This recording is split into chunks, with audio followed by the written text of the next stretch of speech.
s'est donné. Mon Dieu s'est donné. Je ne peux imaginer combien ça coûterait. À la croix, il a pris ma place. Mon Dieu s'est donné. il a pris ma place. Il a pris ma place. Il a pris ma place. Oh, Jésus a pris ma place. Il a pris ma place. Oh oui. Il a pris ma place. Gloire à Dieu. Bonne année. Prions le Seigneur. Père de grâce, merci parce que tu rends possible ce culte aujourd'hui et tu nous accordes la grâce de communier entre frères et sœurs. Béni sois-tu, viens encore nous enseigner en ce premier jour, premier dimanche de l'année de grâce 2026. Dans le nom précieux de Jésus, Amen. Alors, bien-aimés, je veux solennellement annoncer le thème de l'année 2026. Il est intitulé comme suit. 2026, 2 points. L'année de l'alliance, de prospérité et de distinction divine. On peut applaudir. Alléluia. Amen. Vous savez, je ne suis pas un politicien.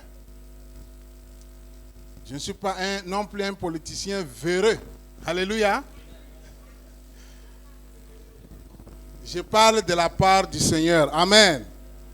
2026, l'année de l'alliance, de prospérité et de distinction divine. Et le thème du jour, sceller l'année par le sacrifice. 2 points, de la main d'or à l'offrande des prémices. Est-ce que c'est clair? Sceller l'année par le sacrifice. De la main d'or à l'offrande des prémices. Le Seigneur nous a conduits depuis le mois de décembre à parler de la prospérité financière et matérielle. Ce qui n'est pas souvent le cas dans les églises évangéliques, où on a toujours été abreuvé à ce message qui nous amène toujours au ciel. C'est une très bonne chose.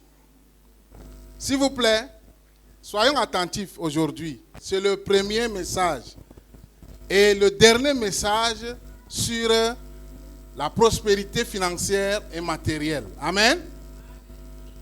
Et donc, après ce message, je ne rendrai plus compte à Dieu pour vos âmes. Si vous mourrez pauvre, vous avez compris? Vous rendrez compte à Dieu. Dis comme ça à ton voisin. Voilà, tu rendras compte à Dieu si tu meurs pauvre. Et vous allez comprendre pourquoi. J'ai béni le Seigneur parce qu'il nous a inspiré cette thématique depuis le mois de décembre. Et je vous assure que moi-même, j'ai découvert beaucoup de choses pendant que j'ai préparé ce message. Mon approche était la suivante. J'ai fait table rase de tout ce que je connais concernant les enseignements que j'ai reçus. J'ai dit moi-même, je vais entrer en contact avec le texte biblique et je vais aller dans les langues d'inspiration. Alléluia. Et j'ai découvert beaucoup de secrets. Amen. Donc, longtemps on a interprété la foi comme une glorification de la misère.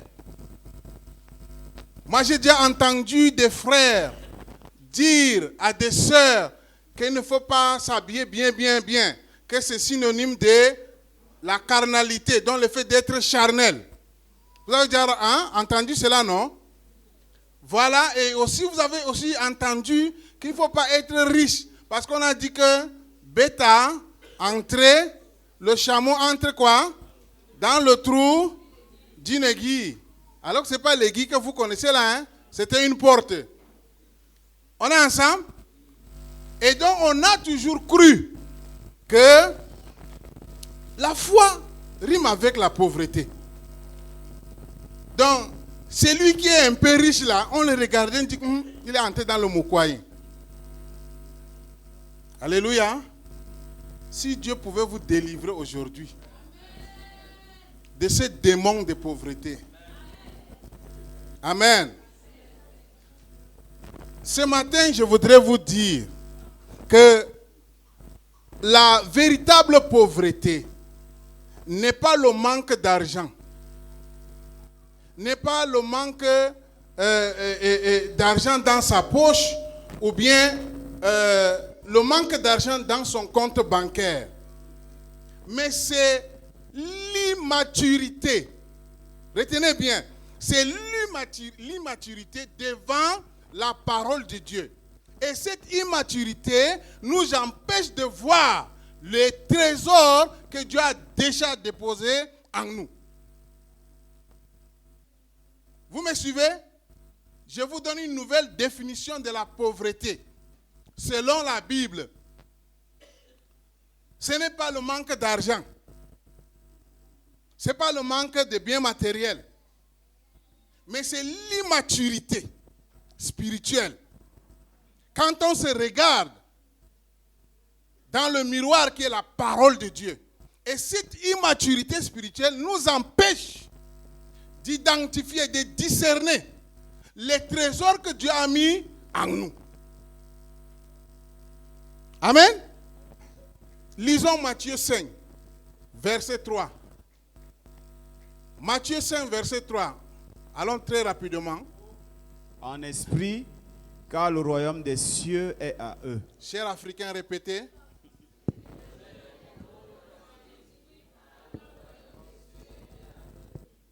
Voilà. Comment avez-vous compris ce texte depuis que vous êtes? Les enfants, faites moins de bruit. Allons-y très rapidement. Comment avez-vous compris ce texte-là depuis que vous êtes chrétien? Allons-y très rapidement. Ok. Très bien. Ok. Alors, vous voyez qu'on a toujours mal compris et mal interprété ce texte. Très bien. Et certaines aussi nous ont endormis par ce texte-là, malheureusement. Mais je vais vous surprendre. Le texte ne s'adresse pas aux pauvres, Pasteur Beldo. Est-ce que vous me suivez? Le texte de Matthieu 5, 3, notez ça, ne s'adresse pas aux pauvres. Donc, quand vous êtes pauvre, vous n'êtes pas concerné par ce verset. Dites Amen. Ce verset s'adresse aux riches.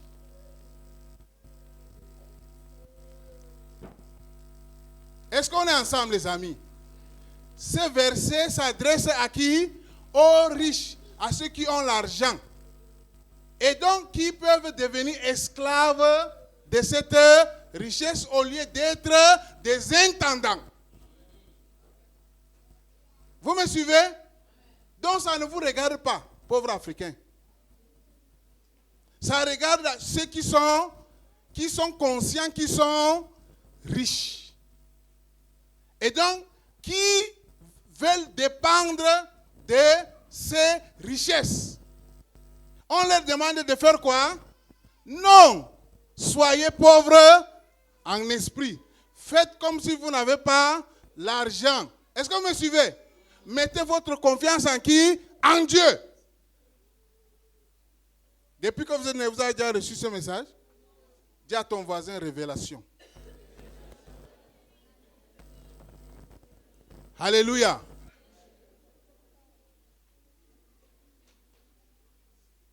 Frère, je vous ai dit que quoi? La pauvreté, c'est quoi? L'immaturité spirituelle devant la parole de Dieu. Vous comprenez que lorsque vous lisez la Bible, on ne peut pas vous tromper. Et donc, quand vous êtes immature spirituellement, vous ne connaissez même pas votre identité.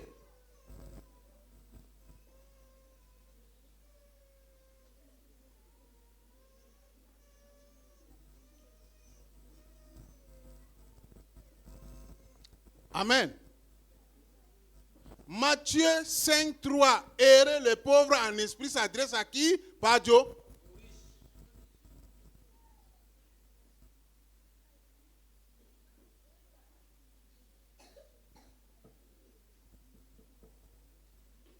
Repartez à l'école de la parole de Dieu. Amen. Lisez bien la Bible. On ne va pas vous tromper.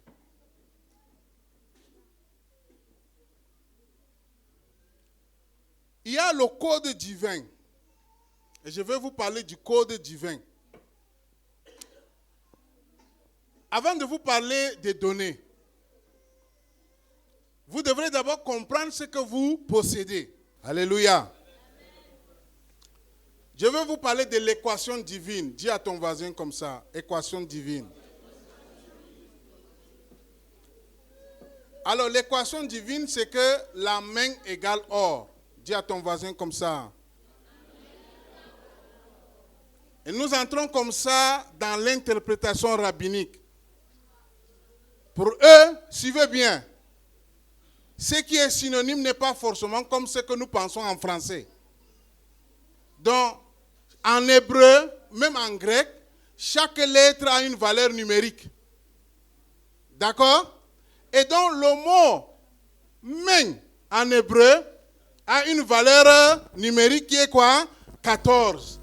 Et le mot or a la même valeur numérique qui est quoi? 14. Donc, c'est lui qui a la main, il a quoi? L'or. Voilà l'équation divine. Vous me suivez? Écoutez, pourquoi les Juifs qui ont subi le même sort que nous, Africains, esclavage, déportation, extermination, demeurent riches? C'est bien d'aller voir comme Dieu a révélé sa parole dans leur langue là. C'est mieux d'aller leur langue comprendre pourquoi eux, malgré les persécutions, demeurent toujours riches. Les plus riches même de ce monde. On est ensemble? Parce qu'ils connaissent le code divin. Écoutez, suivez bien. On a présenté une fille ce matin, Djekornonde Ala Rassem. C'est ça? Hein? J'ai bien retenu son nom. Elle était emballée. Mais est-ce qu'elle est normalement constituée, ses parents? C'est ça? Hein? Écoutez, chez les Juifs, quand quelqu'un naît, un enfant naît, on voit qu'il n'est pas paralysé. Il a les mains. Il est comment? Riche. Vous me suivez? Dans la Bible, on ne naît pas pauvre. On est comment? Riche. Mais on est potentiellement pauvre. Est-ce que tu as déjà suivi ça? Dis à ton voisin révélation. 2026 commence avec les révélations seulement. Alléluia. On est là pour changer le paradigme. Je ne veux pas durer. Alléluia. Les bonnes sauces là, hein, ma Delphine, ça ne dure pas souvent. Parce que ça nous a coûté cher. Et on donne ça un peu comme ça. Les enfants, il n'y a pas beaucoup. C'est le lalo là. Hein, comme ça glisse avec le gouboudo là. On remplit la marmite avec. Alléluia.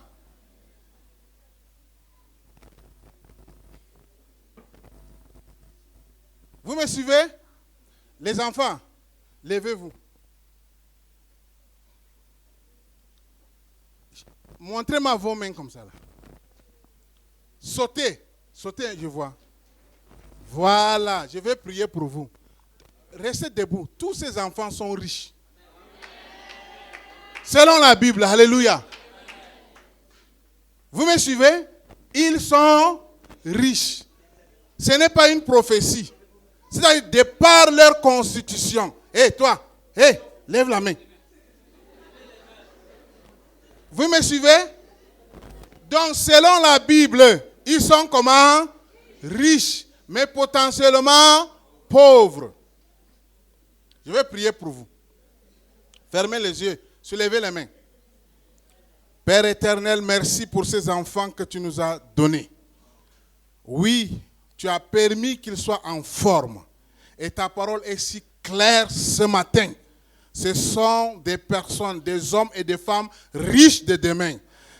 Seigneur, qu'ils ne s'éloignent ni à gauche, ni à droite de cette destinée. Dans le nom précieux de Jésus. Amen. Asseyez-vous, mes enfants. Le lien de pauvreté de vos parents est rompu dans le nom précieux de Jésus. Vos parents ont vécu 50 ans, 40 ans. Ils ont dit qu'ils étaient pauvres parce que leurs parents sont pauvres. D'après la Bible, dès que tu as les mains, alléluia. Dès que tu as les mains, tu es. Donc si tu es vivant ce matin et que tu me vois là, quand tu es en train de me voir, c'est que tu es comment? Peu importe la conjoncture. Alléluia. Est-ce que vous me suivez? La dernière fois, je vous ai dit, votre savoir-faire, il faudra le monétiser. Amen. Et donc, notre main n'est pas faite pour mendier. Mais pour faire quoi? Pour façonner. Je vais vous donner notre secret. Nous avons été créés à l'image de qui, nous dit la Bible? Est-ce que vous connaissez ce que ça signifie?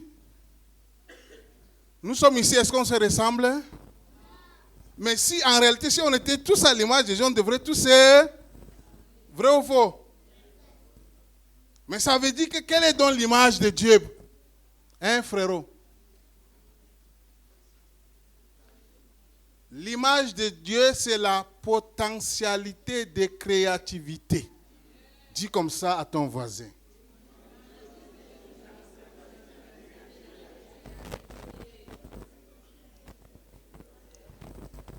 Amen.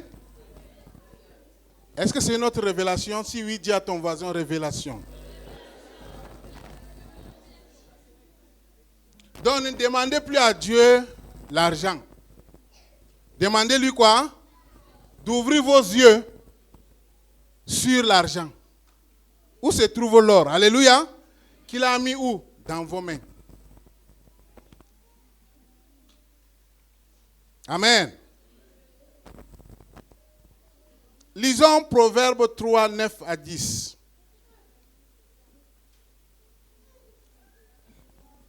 Puisque notre main contient de l'argent potentiel, nous allons sécuriser cet or-là pour les 365 jours à venir. Amen. Proverbe 3, 9 à 10 dit quoi? Lecteur maison.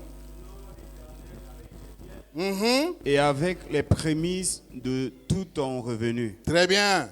Alors tes greniers seront remplis d'abondance et tes cuves regorgeront de mou. Les Juifs ont compris ça. Suivez ce que je suis en train de vous dire. Ce sont des lois. Que vous ayez une vie chrétienne pala ou pleine de prières. Si vous appliquez la loi, ça marche. Vous me suivez? C'est ça le principe des lois, non? Tu appliques, ça marche. Donc ne soyez pas surpris que des gens qui ne jeûnent pas et ne prient pas comme vous, qui ne sont pas hautement entre guillemets spirituels comme vous, prospèrent. Parce qu'eux, ils ont seulement compris le secret. Alors, il y a deux mots intéressants ici. Quelle est la révélation qui est cachée dans les prémices? Et je m'en vais donc vous donner cette théologie-là, la théologie du premier. C'est quoi le mot prémisse? Le mot prémisse en hébreu signifie le commencement, le chef, la meilleure part. Et je vais vous faire comprendre ceci. Dans chaque église, lorsqu'il y a un acte liturgique comme ce que nous allons poser tout à l'heure, il y a un fond dogmatique qui est. Est-ce qu'on se suit? On ne vous a jamais expliqué pourquoi nous on donne les offrandes le premier dimanche de chaque année. Certains d'entre vous pensent que c'est une déportation des fêtes des dons, des récoltes, qu'on fait normalement en octobre, novembre. Est-ce que vous me suivez? Non, chez nous, on n'est pas dans ce paradigme-là. Nous, on est dans le scellement. Est-ce qu'on se suit? On est dans la théologie du premier. Vous me suivez? Donc, pour nous, là, on scelle ce qui est à venir, tout en remerciant par rapport à ce qui est passé. Amen. Suivez bien, il existe une loi. Romains 11, 16. Lisez-nous Romains 11, 16. Si les prémices sont saintes, la masse l'est aussi. Et si la racine est sainte, les branches le sont aussi. Donc, lorsque vous donnez à Dieu la première part de votre année, vous sanctifiez toute l'année. On est ensemble? Donc, vous déclarez légalement dans le monde spirituel que cette année appartient à Dieu. Le dévoreur n'a pas le droit d'y toucher. Voilà le fondement théologique de cette pratique-là. Amen. Est-ce que vous me suivez maintenant? Et on dit honore avant les besoins. Dans notre contexte, on a trop de besoins puisqu'on est dans la conscience de pauvreté. Alors on s'est dit que non, rappelez-vous de ce que je vous ai dit concernant l'alliance du ciel. Nous, dans notre contexte, en tant qu'humains, on doit se rassurer que nos besoins sont d'abord comblés avant de donner le reste à Dieu. Or, dans l'alliance du ciel, c'est l'inverse. On est ensemble? C'est l'inverse. On donne d'abord, et puis on sanctifie, on sécurise, on scelle le reste. Alléluia. Alléluia. Pourquoi cherchons-nous la prospérité? Je vous ai dit dans la série d'enseignements que quand vous prenez la Bible, vous allez vous rendre compte que les mots relatifs à la richesse sont plus nombreux que les mots relatifs à quoi? La foi et la prière. Donc, suivez.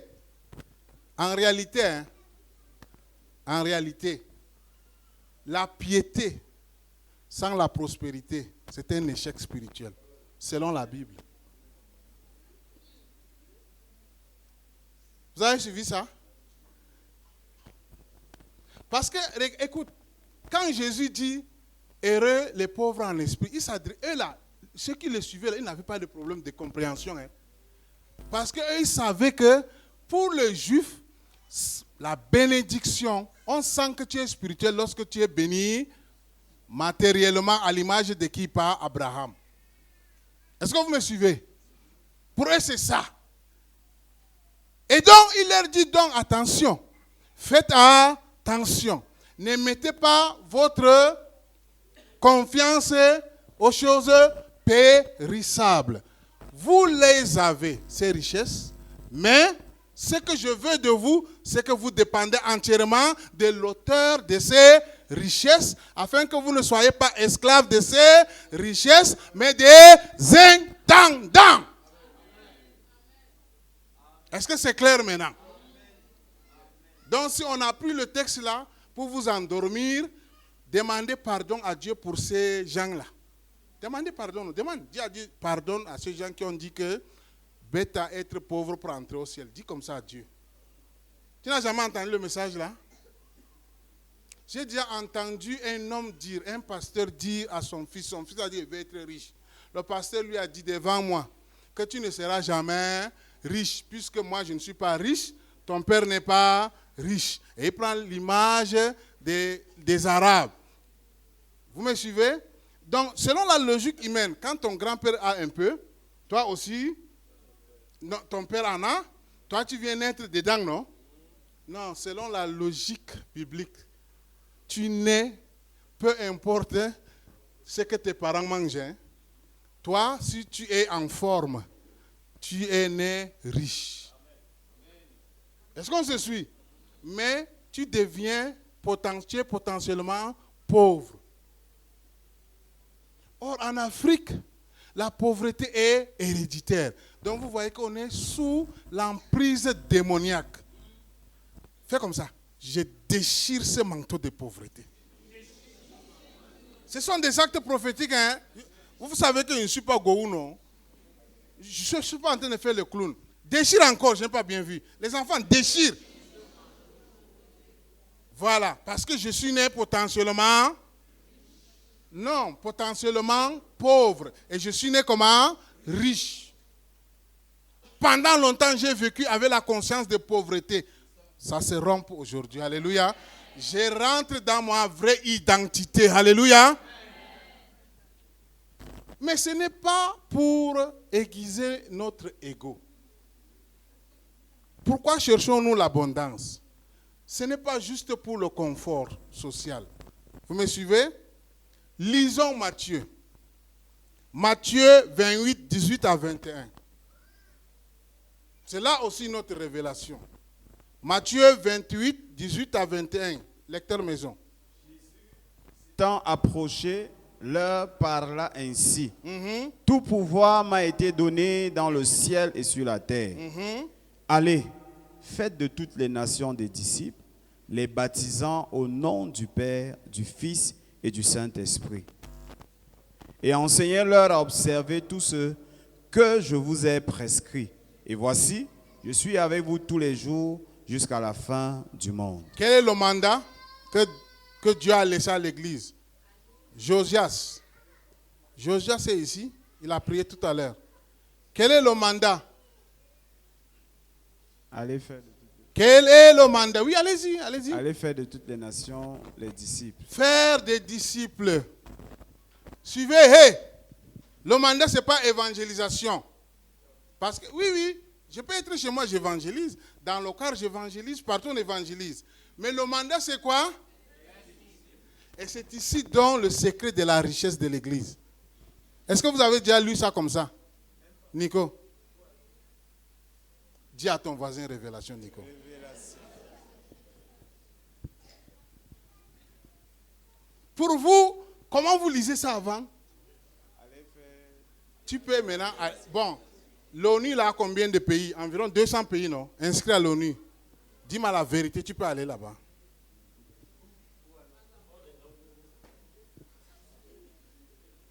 Papa, moi aussi, fait comment? Il prend les avions, non? Chaque jour, non? Il y a un mois où il n'a pas voyagé. Hein? Il fait comment? Il paye et c'est gratuit? Est-ce que vous suivez même le secret là? Comment allez-vous faire des nations étant pauvres? Donc quand Jésus parle là, ouais, Seigneur, est-ce que j'ai l'impression qu'il y a un blocage, le démon de pauvreté puissant, hein, je lis. Hein? C'est rompu, non? Mais il me donne l'impression qu'il y a une résistance là. Alléluia. Amen. Voilà. Pas Jérôme. Avez-vous déjà entendu ça? C'est dans la Bible. Écoutez, un disciple entre un maître qui offre des solutions et un maître que la vie tape, le disciple va faire quel choix?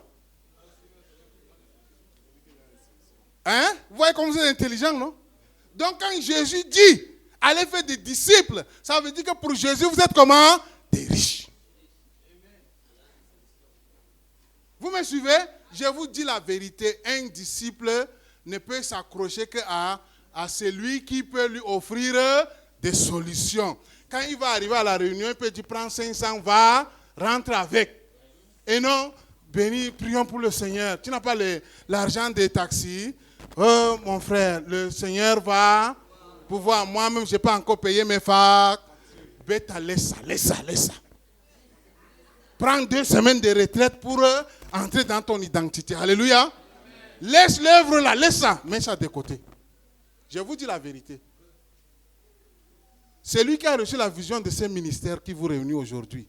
Il pouvait mourir avec cette vision-là.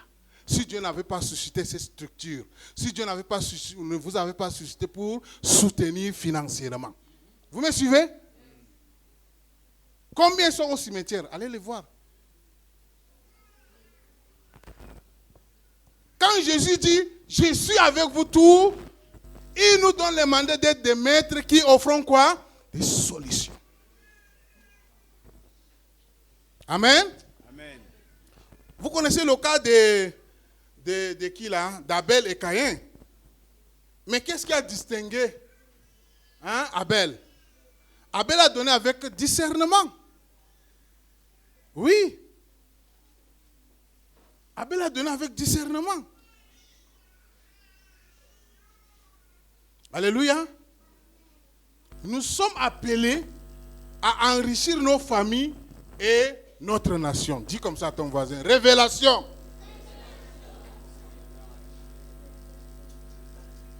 Maintenant, écris ça, écris ça, écris ça.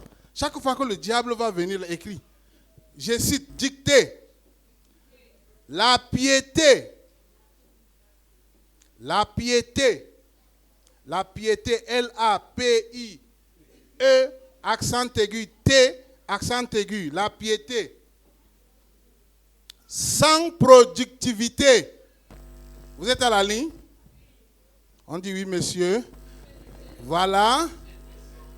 Est une forme d'immaturité. Point. La piété sans productivité est une forme d'immaturité. Point. Écoutez, vous savez pourquoi les gens, les Africains, disent même que fermez-moi les églises là? Puisque chaque jour, nuit de prière, on fait le bruit, mais il n'y a pas de productivité. Et je suis dans leur camp. Alléluia. Je suis avec les gens là. Qui vont chez moi, je serai devant eux pour fermer les églises non productives. Puisque c'est ça que la Bible dit. Vous me suivez? Vous ne pouvez pas faire des disciples sans avoir des solutions. Et là, vous comprenez que notre mission, c'est quoi? De rendre nos familles comment? Riches. Et notre nation comment? Riche. La preuve se trouve dans Somme 133, 3. Lecteur maison. Somme 133, 3. Lecteur maison, Somme 133, 3. C'est dans l'Ancien Testament. On dit quoi? C'est comme la rosée de l'Hermon qui descend sur les montagnes de Sion. Car c'est là que l'Éternel envoie la bénédiction, la vie pour l'éternité. Allez-y encore. Des fois, il y a décalage. Allez-y, verset 2. C'est comme l'huile précieuse qui, répandue sur la tête, descend sur la barbe. Oui. Sur la barbe d'Aaron, Oui. qui descend sur le bord de ses vêtements. Très bien. Alors, vous voyez que pour entrer ici, en fait, c'est notre mission. Notre mission, je l'ai dit, c'est que nous sommes appelés à enrichir comment? Nos familles et notre nation. Donc, selon ce Somme 3 là, Somme 133, là où il y a cette vision dont je venais de vous expliquer là, la richesse vient nous trouver. Amen. Donc, ce n'est pas nous qui courons, parce que ça coule de nous. C'est ce que nous sommes. C'est notre identité. On est ensemble. Donc ce n'est pas nous qui courons derrière l'argent, mais c'est l'abondance qui nous suit. Donc ce thème-là est en train de nous dire que mais alignez-vous seulement sur votre identité. Alléluia. Alignez-vous sur votre identité. Amen. La prose finale. Lecteur maison, peut lire pour nous. Ça sera ma bénédiction finale. Lisez pour que les gens suivent. La prose finale. La prose finale.